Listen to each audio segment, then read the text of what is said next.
Amen. Thank you, Adrian. So if you've got a Bible, we are going to be looking at quite a few different passages today, as this is a bit of a thematic thing, but we're going to be looking at the subject of money today. We're going to start back in 1998, which, looking around, is probably before some people were even born here. But it was when I started my career.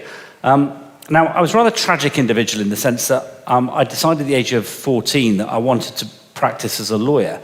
I wasn't entirely sure at the age of 14 what lawyers did, but the more I looked into it, the more I realized that it was maybe something that I would enjoy.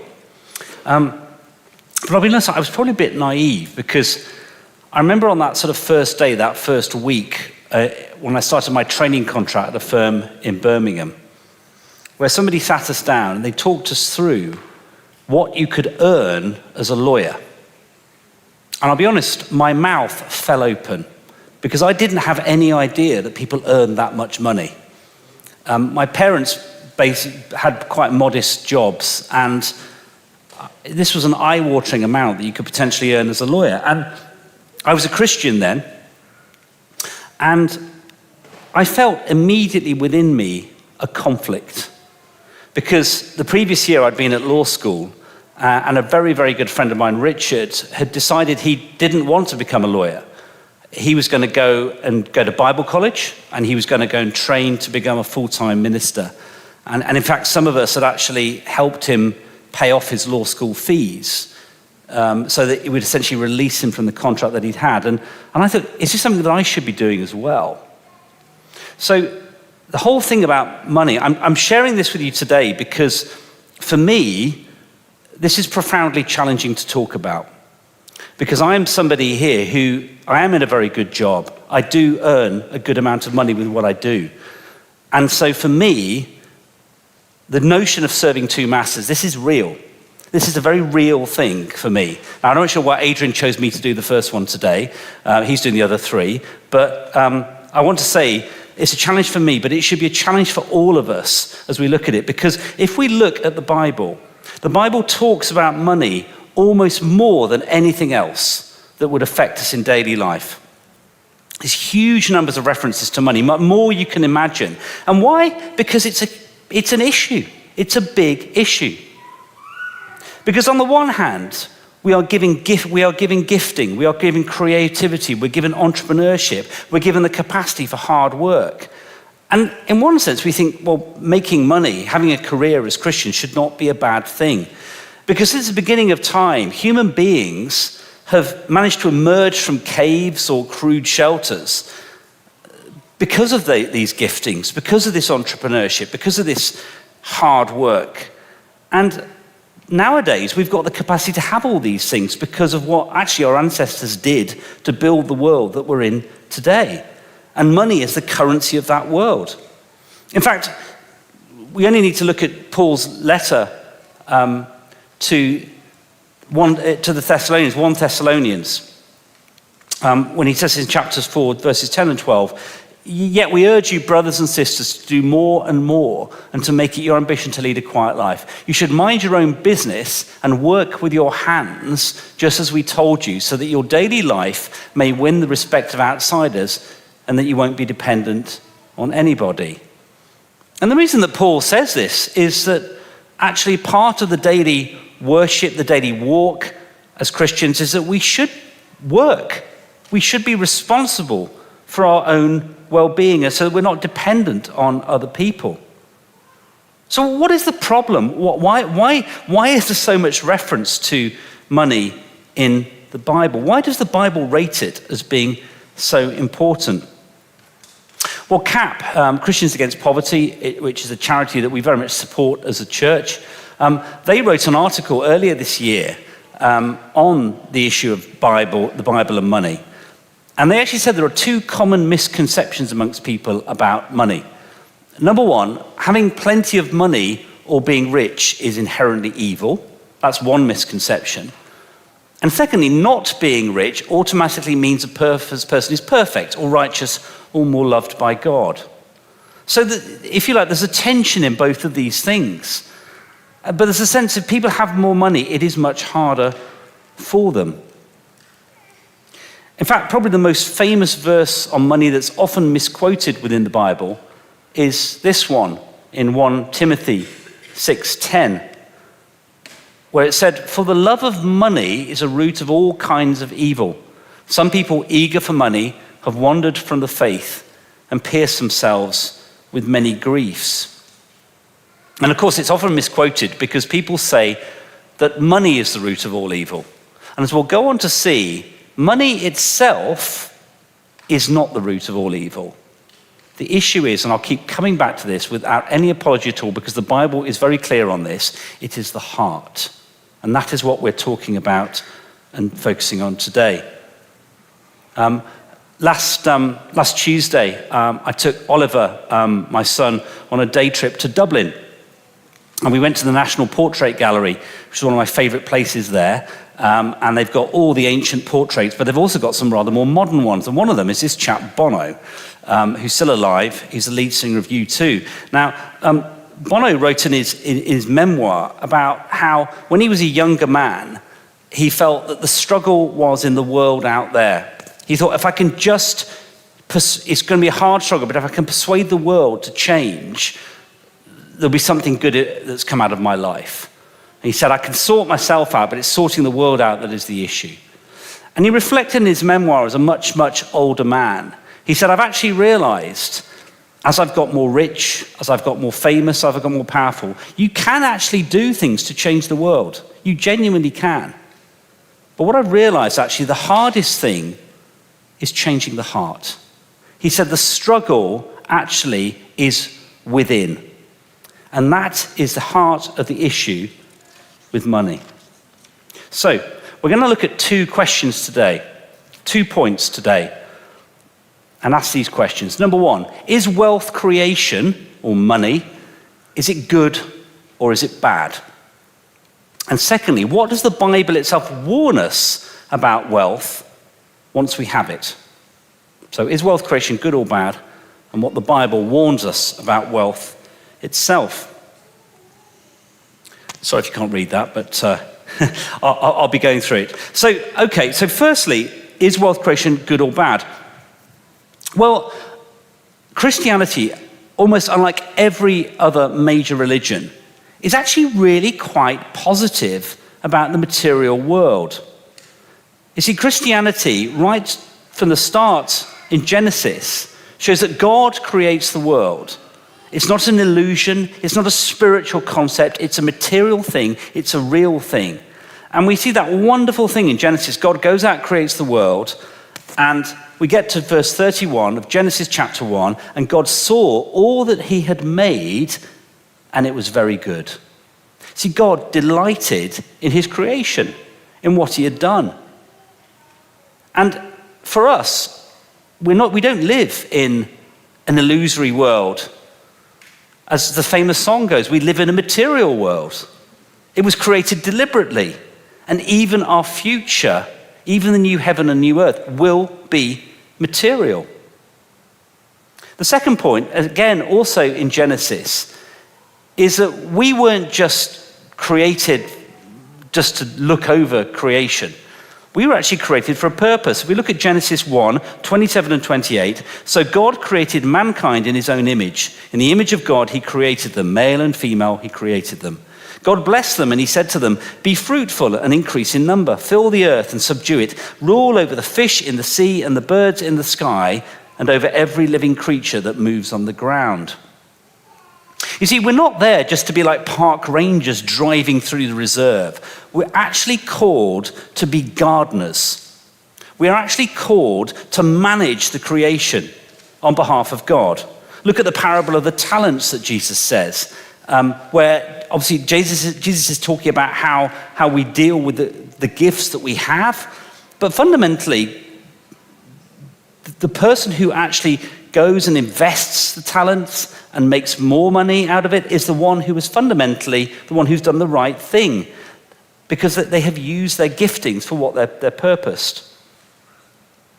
And actually, it was Tim Keller who actually once said in a sermon on this, he said the thing is actually what we need in society is the people who bring order and creativity. It may come as a surprise to you, but we actually need accountants. We need lawyers. We need property developers. We need artists. We need musicians. And we need farmers. The reason we need all of these different people is because what they do is they take something that would be chaotic or essentially not of great use, and they turn it to something of value in terms of what they do. You know, you take the musician, you know, there's all the concept, all the different musical notes, wonderful, but how do they turn it from that into a beautiful song? How does a property developer look at a piece of land and say, I can see potential in building homes for people in the future? In fact, in the new heaven and the new earth, there's even an argument that we're still going to need these people who are fundamentally going to nurture and provide things. The people we're not going to need, actually, are going to be the church ministers and the counsellors. So you'll be out of a job, Adrian. You have to go back to furniture making. But the point is that we have a purpose in this world, and it is to make and steward the world that we're given. And thirdly, and we see this in Proverbs 10:4, hard work is commended. You know, the writer of Proverbs says, lazy hands make for poverty, but diligent hands bring wealth. Wealth is seen as generally a positive thing within the Old Testament. And the Bible actually is therefore incredibly positive about wealth and wealth creation. But we stop at that point because the Bible doesn't fit any human model of it. It doesn't fit socialism, this idea that wealth somehow just belongs to the state. It doesn't fit capitalism, this concept that the profit is the only bottom line and it's yours. Even though there have been attempts such as this guy, Julian Richer, of Richer Sounds, who wrote this book called The Ethical Capitalist. This concept that capitalism has gone too far. It unfortunately still doesn't fit the biblical model. It doesn't fit the traditional view that somehow if you earn wealth, it belongs to your family. It doesn't fit the individual view that if the wealth is created, it belongs to you. The Bible is very clear on it. All that wealth is created is something we're made to be stewards of, but ultimately it belongs to God. Now, King Solomon,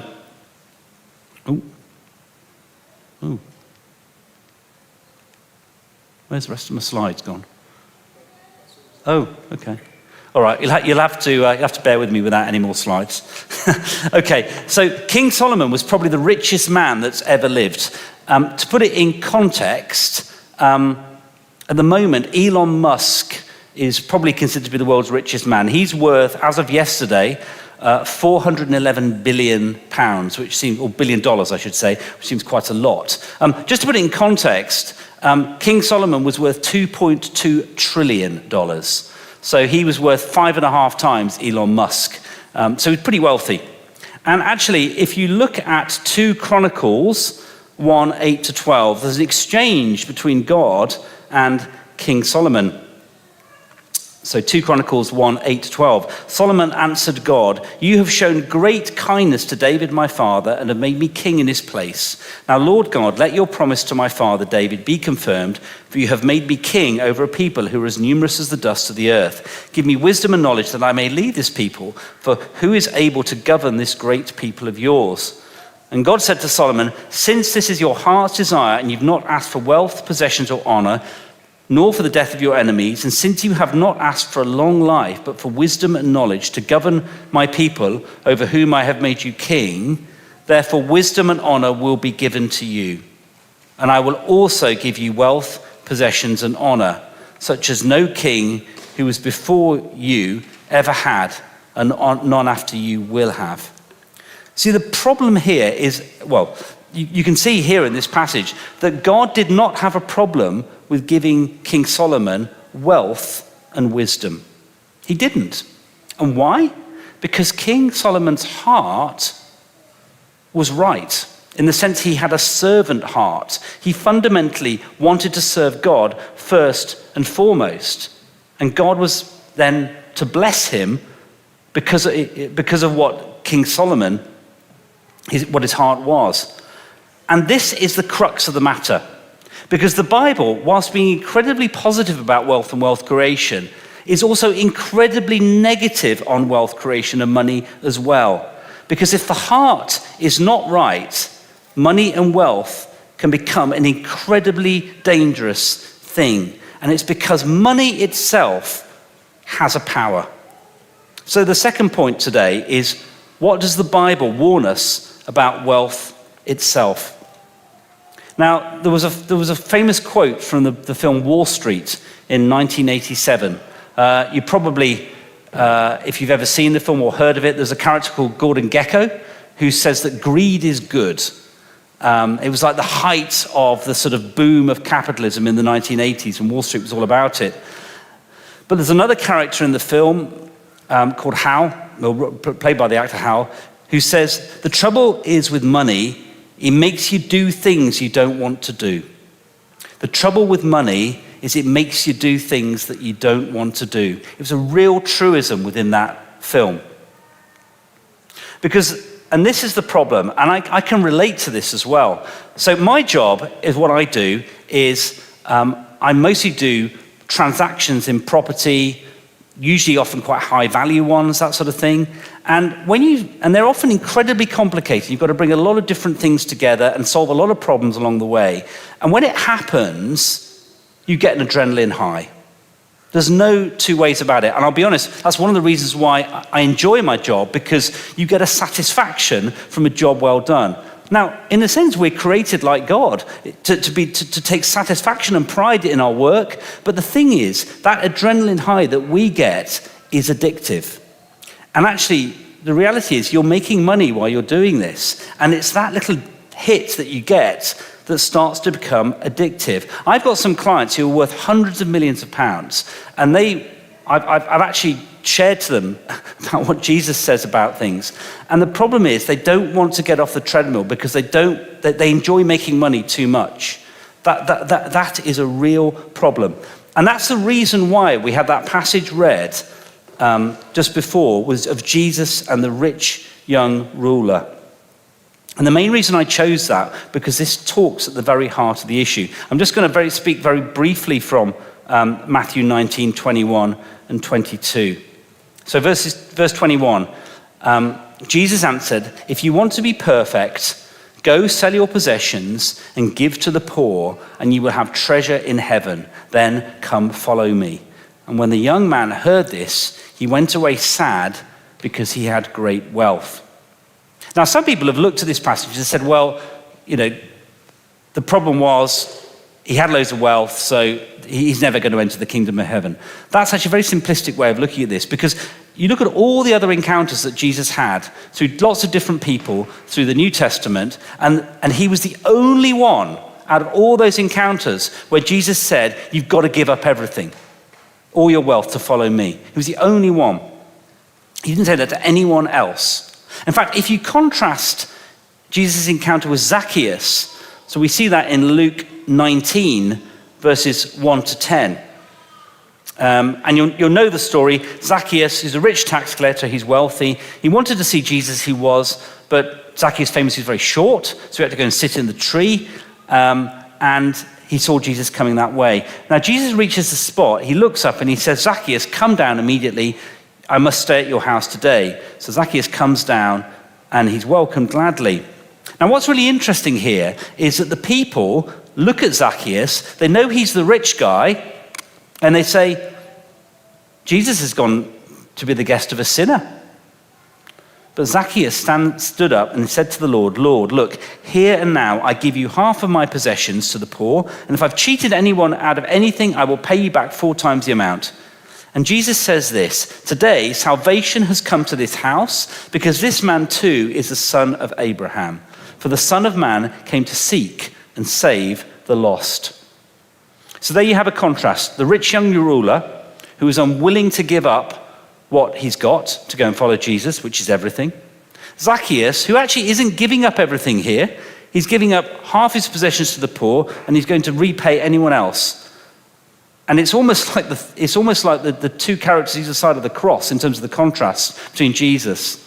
One who goes away sad, one who Jesus says, I have come to seek and save the lost, and this man is the son of Abraham.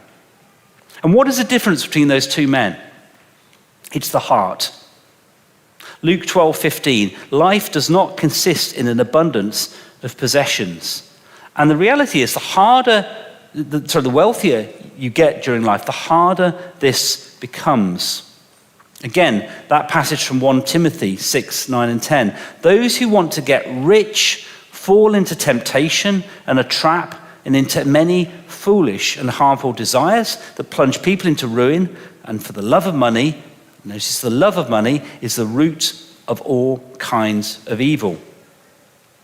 And again, as Adrian so ably demonstrated earlier on, Matthew 6:24, no one can serve two masters. Either you will hate the one and love the other, or you'll be devoted to the one and despise the other. You cannot serve both God and money. So our challenge to us today is, which of these characters are we going to be like? Are we going to be like the rich young ruler, where his money is his world, it's his everything? Or are we going to be like Zacchaeus, who's willing to drop everything to follow Jesus? Let's think through, though, some kind of practical issues with money. Why does money become such an issue? Well, the reality is, for most people out there in the world, money tends to provoke two different sort of strong feelings in us. One is fear, which is fundamentally the fear of not having enough money and struggling to provide for what we need for our families and for ourselves.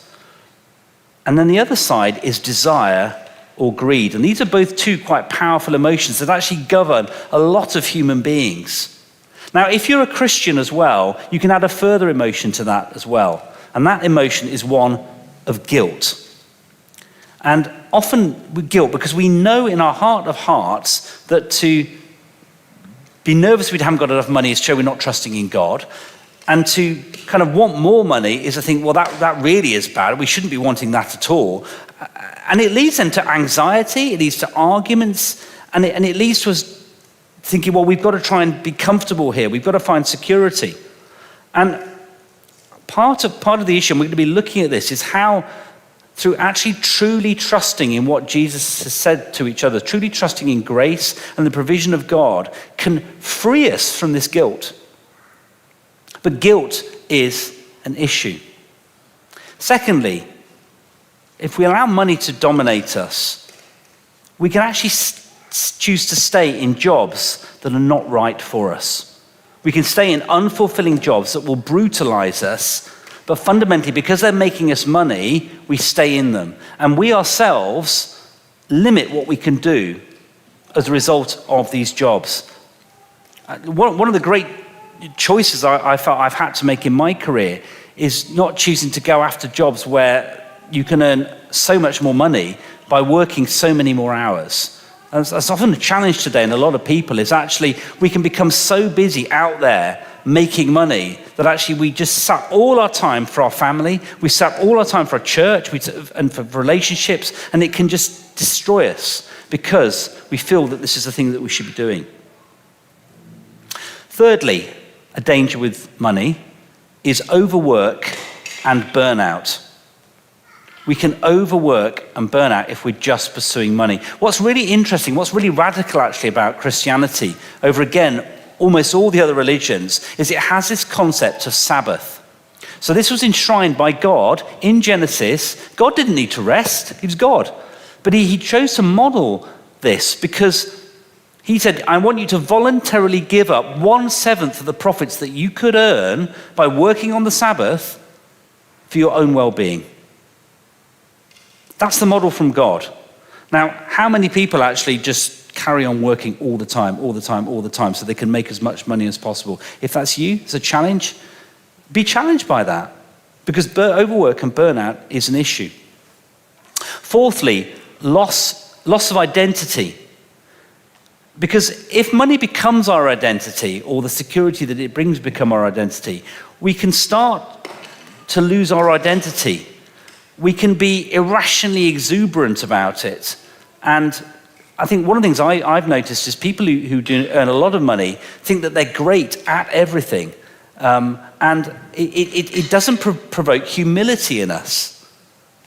And yet, at the same time, if your identity is totally in money and you have something that goes very, very badly wrong, and you say become bankrupt, it can be almost lead to suicidal thoughts, because that's where your identity is. So loss of identity is an issue. Fifthly, actually, if we start to get obsessed with money, it can actually lead to a lack of integrity. So the rest of our life might be quite balanced in terms of what we do, our family life, where we choose to live, who we choose to spend time with. But our business life, or the time that we spend at work, can become very, very different. We can become very, very ruthless, because where profit is everything in our business lives. See, Jesus talked about Mammon. Mammon was an Egyptian god. And the danger is that money itself can become a spiritual god unless we find ways of dealing with it. Sixthly, money itself can become an idol. It starts to become an idol that can replace God, because it offers this illusion of life now. If you have all the money, you can buy all the possessions now, you will be happy. And yet, as we know, life does not consider of an abundance of possessions. It says there in Scripture. And the other thing is, and I think this is probably something that's even more assiduous for us living in middle-class Kenilworth, is it offers security for the future. So we trust our pensions. We trust our houses, the fact that our mortgages are not far from being paid off. We think, I'll be secure in the future. And we start to trust ourselves rather than trusting God. And actually, it can all get taken away from us. We don't take any of us with us. And it's that creeping sense. Now, don't hear me wrong here. It's absolutely right that we should be making provision for the future. That's sensible, that's wise. But it's where we start to put our security completely in that and not in God, where it becomes difficult. And then finally, and seventh, if we allow this idol, money, to become a thing with us, it starts to have a mastery over us. It's the classic thing of where the possession actually becomes the possessor. Money starts to possess us, and it pulls us in the opposite direction from God's agenda. The reason it says that the love of money in 1 Timothy is the root of all kinds of evil is because there was clear evidence in that society of money becoming something that was genuinely pulling people away from God. And it's always repeated and always been the same since. Because as Jesus said in Matthew 6:21, for where your treasure is, there your heart will be also. So it's a hard watch when we look at the Bible, in the sense of the material world, wealth, is actually seen as really positive. But the problem is, as soon as we get to that point where we have wealth and we start to look at it and we start to enjoy it, that's when things can go wrong in our hearts. And I would say it as a warning to all of us, but particularly those, if you're a bit younger, you're setting out in life and you're thinking, well, I haven't got very much money at the moment, and I'll be fine when I get into work. I'm not going to let this become an issue. Can I warn you now, it is a creeping issue. Because as you go through life and you get more comforts and more things, the natural human inclination is to want more. And then you justify it and say, well, I'm providing for my family. I've got to do this for them. I've got to do that. I think that the test is always examine your heart in these areas, saying, am I putting my trust in this, or am I putting my trust in God? And that's the hard thing. Now, I'm sorry to end on a bit of a negative note, but I can tell you, can I urge you to come back next week? Because we're going to be looking from next week at how the gospel can transform our understanding of money. Because through Jesus, the situation is far from hopeless.